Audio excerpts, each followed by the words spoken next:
Hello दोस्तों, नमस्कार। मैं रंजीत श्रीवास्तव आप सभी का आइडियल इंस्टीट्यूट के यूट्यूब चैनल पर पुनः एक बार स्वागत करता हूं।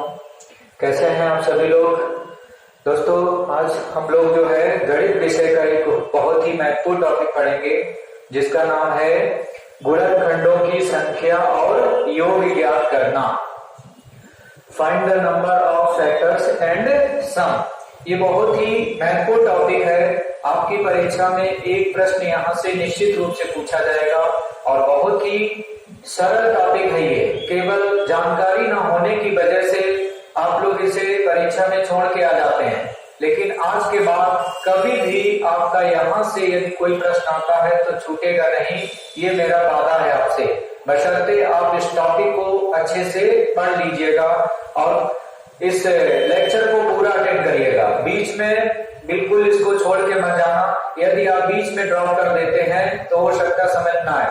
तो मैथ्स विषय को पढ़ने के लिए सबसे महत्वपूर्ण तो है आपके पास एक कॉपी और एक पेन होना चाहिए। तो सभी लोग जो है जल्दी से अपने हाथ में एक कॉपी ले लीजिए और एक पेन ले लीजिए, ठीक है। हालांकि कॉपी और पेन की आवश्यकता नहीं पड़ेगी। ये टॉपिक एक ऐसा है जिसमें विदाउट पेन विदाउट कॉपी के जो है आप आंसर दे सकते हैं। फिलहाल बेसिक चीज सीखने के लिए एक बार अपनी कॉपी पे नोट कर लीजिए, उसके बाद कॉपी पेन की कोई आवश्यकता नहीं पड़ेगी। मैं चैलेंज देता हूं, यहाँ से संबंधित यदि कोई भी प्रश्न आएगा आप अधिकतम 2 सेकंड का समय लेंगे। 2 सेकंड के अंदर आपका आंसर मिलेगा। It's my challenge. बट आप अच्छे से पहले पूरे लेक्चर को समझ लीजिए, उसके बाद आप 2 सेकंड के अंदर आप जो है आंसर देंगे। चलिए पढ़ना प्रारंभ करते हैं। उम्मीद करते हैं सभी लोगों ने कॉपी पेन उठा लिया होगा। कुछ इसकी बेसिक चीजें आपको पहले समझनी है। तो देखिएगा, लेसन का नाम है, टॉपिक का नाम है गुणनखंडों की संख्या और योग ज्ञात करना। यहाँ से संबंधित कई प्रकार के सवाल आपकी परीक्षा में पूछे जाएंगे। तो सबसे पहले क्वेश्चन नंबर फर्स्ट देखते हैं, या टाइप 1। यहाँ से संबंधित क्या क्या क्वेश्चन आ सकते हैं तो उसको हम लोग टाइप के अकॉर्डिंग देखेंगे। पहले हम लोग टाइप 1 देखते हैं, टाइप 1। और टाइप 1 का जो है पहला एक सवाल लेते हैं जिसमें लिखा हुआ है, कोई एक संख्या लेते हैं। सपोज लिखा है 84 के गुणनखंडों की संख्या ज्ञात करो। 84 के गुणनखंडों की संख्या ज्ञात करो। 84 के गुणनखंडों की संख्या ज्ञात करो। ये क्वेश्चन आप लोग अपनी कॉपी पे नोट कर लो जल्दी से। 84 के गुणनखंडों की संख्या ज्ञात करो। तो देखिएगा 84 के कितने गुणनखंड होंगे या गुणनखंडों की संख्या कितनी होगी, ये कैसे ज्ञात किया जाता है। तो सबसे पहला काम आप एक करेंगे कि जो भी संख्या लिखी है उसके इस प्रकार से फैक्टर कर लो। इसको सबसे पहले 2 से कट करेंगे, 2 चाकू 8, 2 दूनी 4। फिर 2 से कट करेंगे, 2 दूनी 4, 2 एकम 2। अब इसमें 3 का भाग लगेगा, 3 सत्ते 21। फिर 7 से डिवाइड करेंगे, 7 एकम 7। ये प्रक्रिया तब तक करेंगे जब तक नीचे 1 ना आ जाए, ठीक। इसके बाद इसको हम कुछ इस फॉर्म में लिखेंगे। देखिएगा यहाँ पे 2 कितने बार आया, 2 बार आया है, तो लिखेंगे 2 पावर 2। मल्टीप्लाई 3 कितने बार आया है, तो 3 1 टाइम्स आया है, 1 बार, तो लिखेंगे 3 पावर 1। मल्टीप्लाई फिर आप देखिएगा 7 कितने बार इसमें आया है, 7 कितने बार है, तो 7 आपका 1 बार आया, इसलिए लिखेंगे 7 पावर 1। इतना करने के उपरांत आपको क्या करना है, अब यहाँ से विशेष बात है, इसको बहुत ही अच्छे से समझिएगा। देखिए, इतना करने के उपरांत आपको क्या करना है, यहाँ पे 2 पावर कितना आया है, 2 पावर 2। तो पावर के रूप में बेटा यहाँ जितना लिखा हो उसमें 1 अपने पास से प्लस करेंगे। इस बात को नोट कर लीजिएगा। पावर के रूप में जो संख्या आपको दिखाई दे रही है उसमें 1 अपने पास से प्लस करेंगे। तो 2 में हमने 1 प्लस कर लिया, ये 3 हो गया। फिर यहाँ पे मल्टीप्लाई का साइन लगाएंगे। अब यहाँ पे 3 पे पावर कितना है, 1, तो 1 में 1 ऐड करेंगे, कितना हो जाएगा, 2। मल्टीप्लाई वही काम आप यहाँ पे करेंगे। 7 पे पावर कितना है, 1, तो 1 में 1 प्लस कर लीजिए, कितना हो गया, 2। अब इनका आपस में मल्टीप्लाई कर लो, 2 दूनी 4, 4 12। अर्थात 84 के कुल गुणनखंडों की संख्या कितनी होगी, 12 होगी। यही इसका आंसर हो गया। उम्मीद करते हैं आपको समझ में आ गया होगा। एक सवाल इसका और देख लीजिए तो और अच्छे से क्लियर हो जाएगा। इतनी बातें आप नोट कर लीजिएगा। एक सवाल और लेते हैं, इसको सॉल्व करके देखेंगे, है ना। चलिए दूसरा सवाल लिखिएगा। 96 के गुणनखंडों की संख्या ज्ञात करो। 96 के गुणनखंडों की संख्या। तो इसमें भी आपको वही काम करना है, जो संख्या दी हो उसके पहले उस इस फॉर्म में फैक्टर कर लो। 2 से कट करेंगे 2 4 8, 1 बचेगा 2 8 16। फिर 2 से कट करेंगे 2 दूनी 4, 2 4 8। फिर 2 से कट करेंगे 2 1 2, 2 दूनी 4। फिर 2 से कट करेंगे 2 6 12। फिर 2 से करेंगे 2 3 6। फिर 3 1 3। जब तक नीचे 1 ना आ जाए तब तक ये प्रक्रिया करेंगे। इसके बाद आपको ये देखना है कि कोई संख्या कितने बार आई है। जैसे यहाँ पे देखिए 2 2 कितने बार आया, 1 2 3 4 5।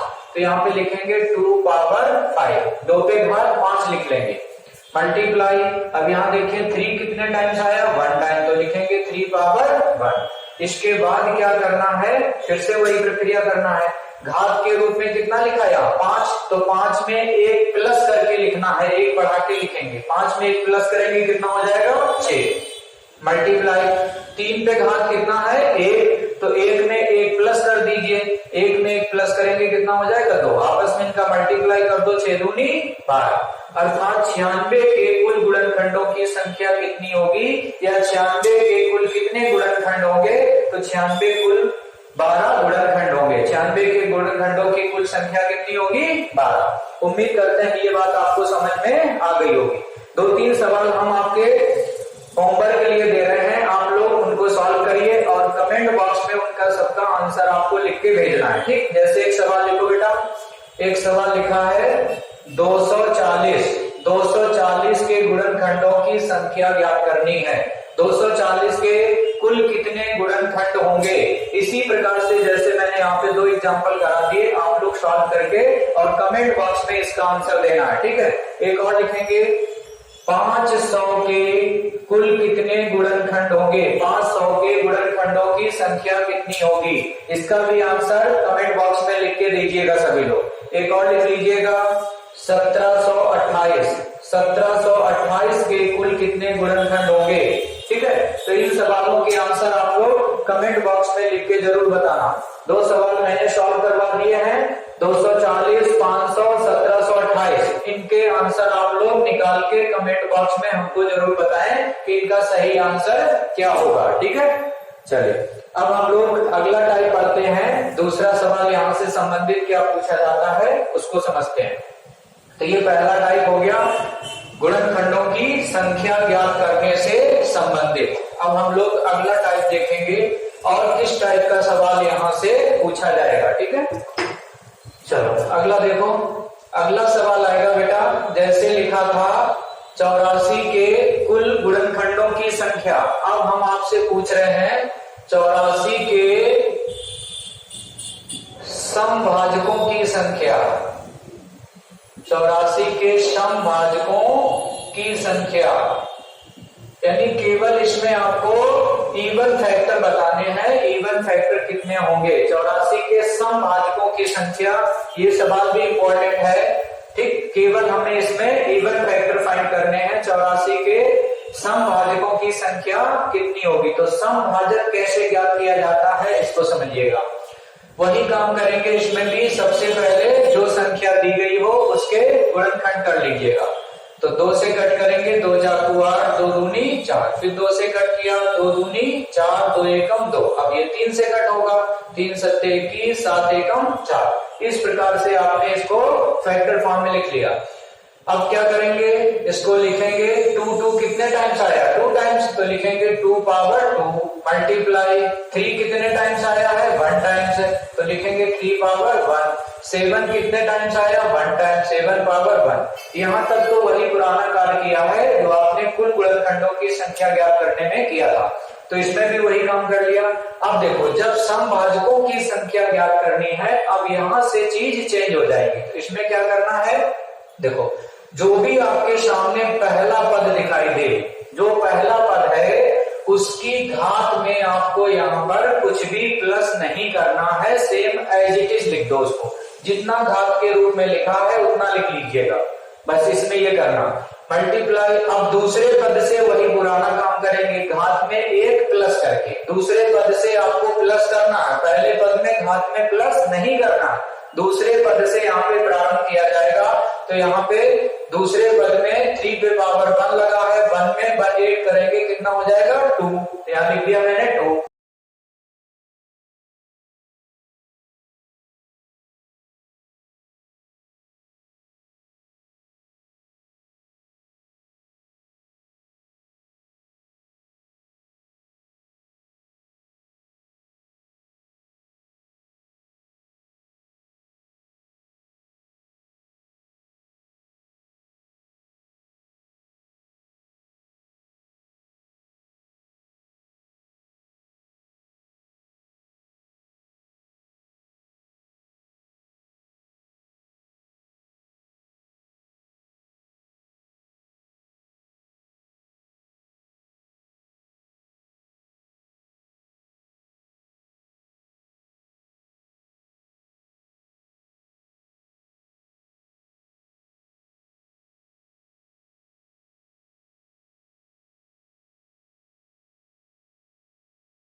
इस प्रकार से लिख लिया। अब लिखेंगे 2 पावर 2, दो क्योंकि 2 बार आया है इसलिए लिखेंगे 2 पावर 2। 3 कितने टाइम्स है? 1 टाइम 3 पावर 1 मल्टीप्लाई 7 कितने टाइम्स है? 1 टाइम 7 पावर 1। अब यहां से योगफल ज्ञात करने की हम आपको 2 विधि बता दे रहे हैं, जो आपको अच्छी लगे उससे आप सॉल्व कर लेना। देखिए विधि नंबर 1, यहां से मेथड फर्स्ट देखिएगा कैसे लगाएंगे। पहली विधि नंबर 1 देखेंगे, उसको समझिएगा, सभी लोग ध्यान दीजिएगा।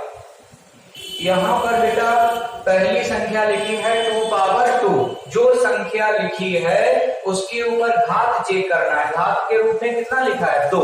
तो इसको कैसे बनाना है ध्यान दीजिएगा।